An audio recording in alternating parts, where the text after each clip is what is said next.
This Torah class is brought to you by TorahAnytime.com. Okay, good afternoon, everyone. Shalom Aleichem, Bruchim Habayim. We've completed the Sefer Orchos Chaim of the Rosh, and today we're going to begin our review of the Sefer. We'll do a chunk at a time. We want to thank the Saka family who are sponsoring the Slima L'Ilui Nishmas Batia Bas Shmuel, whose yahrzeit is Chaf Beis Elul, her neshama shehav an aliyah. Okay, so we're gonna go through the teachings of Orchos Chaim Rosh quickly. Today we'll try to do most of day one. The Rosh says in Aleph, to distance yourself from arrogance with the epitome of distance. That's number one. Number two, v'chein min hachanifos. Likewise, one should distance himself from flattery.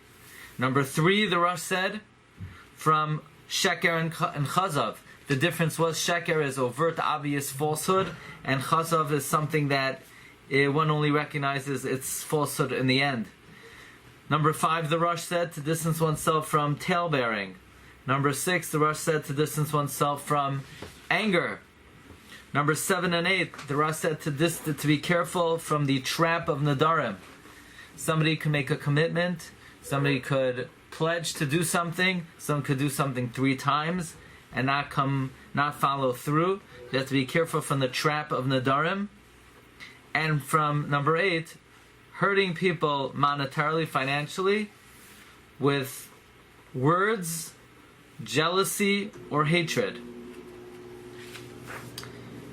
Number 9, the Rosh said, do not nickname your friend or use the nickname that someone else gave your friend unless it's used and your friend uses that name and he's honored by it. Number 10, the Rosh said not to speak Lashon Hara or accept it. Number 11, the Rosh said do not sit among those who sit around the corners shooting the breeze or in groups, assemblages of Amei Haaretz. Not a good place to hang out. Number 12, the Rosh said do not gaze at a woman that is prohibited to you. Number 13, do not talk over the Kais Shel Bracha. Once you hold the Kais Shel Bracha to make a bracha, don't talk. Once they gave it to you, once they gave you the Kais, don't speak out until after you drink it. Number 14, not to talk from the beginning of Baruch Sha'amar until you complete the Tefillah, the silent Shemona Esrei, or while the Shatz is repeating the Chazor Sashatz, unless B'Devrei Torah, B'Dvar Mitzvah, or Lasei Shalom. Number 15, not to talk during Hallel or while the Shliach Tzibur reads from the Torah. Number 16,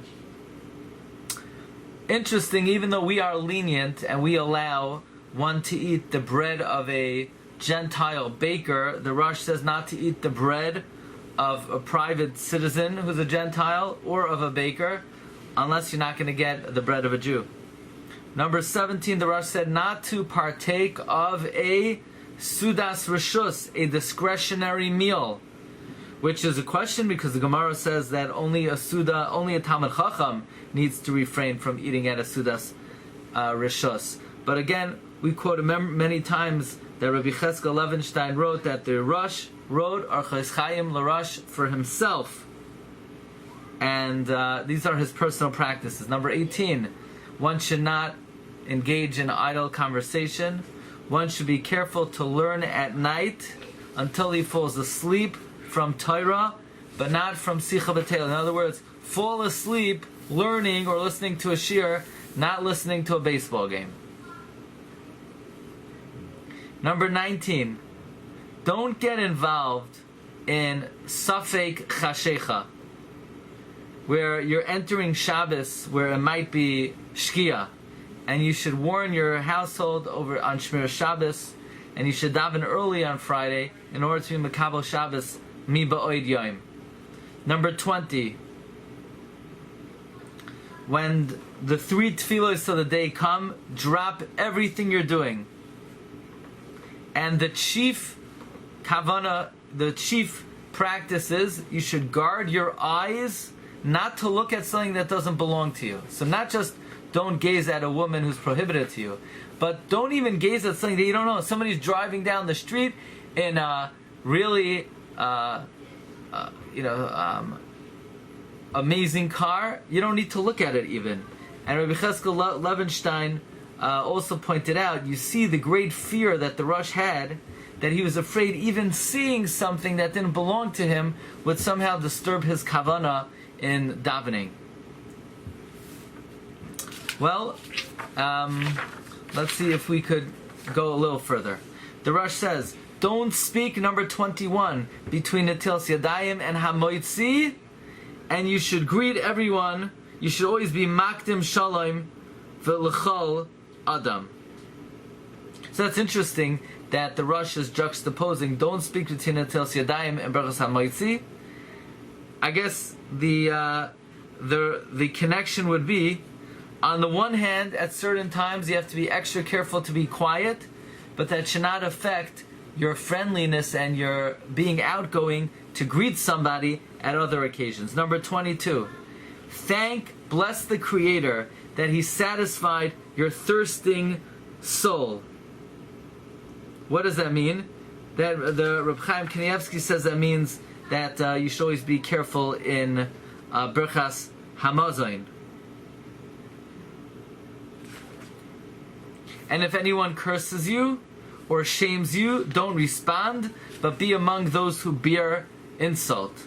Number 23, do not be quick to quarrel. Distance yourself from oaths,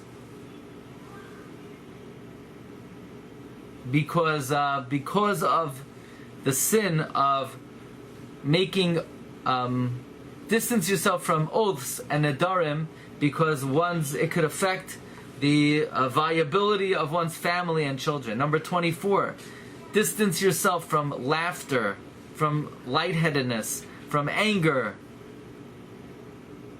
Again, the question would be, the Rosh already said in Ois Daled and Ois Vav, you should distance yourself from anger. So here he's saying it confuses your mind and your thoughts, and that could be something that interferes with one's service of Hashem. The Rosh says you should always serve Hashem out of love, and not forsake any of these good practices that we've had until now.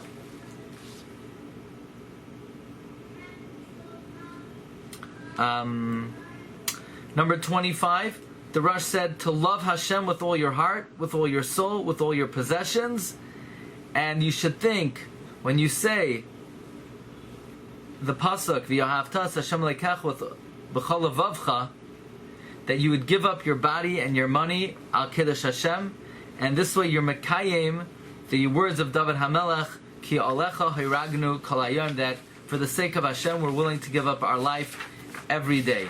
And in the final practice that the Rosh brings, he says to trust in Hashem with all your heart, and to believe in Hashgacha Pratis, and by doing so you will fulfill in your heart the complete yichud, believing that the eyes of Hashem gaze over everything that's in this world, and Hashem's eyes are on all of man's ways, and He investigates one's hearts and kidneys.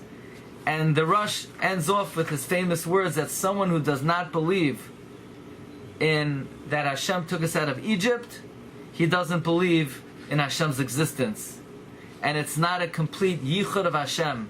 This is the segula of Klal Yisrael. This is the special quality of Klal Yisrael over all the nations, namely that we believe in Hashgacha Pratis, and this is the yesod of Kol HaTorah Kula. So this is a review of day 1, the Orchos Chaim of the Rosh, day 1, from Aleph to Chavav. And to get more insight into any of these specific, you could go back and listen to some of the Shiurim. And we'll try to review each day one of the days. B'siyat Shmaya. Have a great day. Bracha v'atzlacha. Kol tov.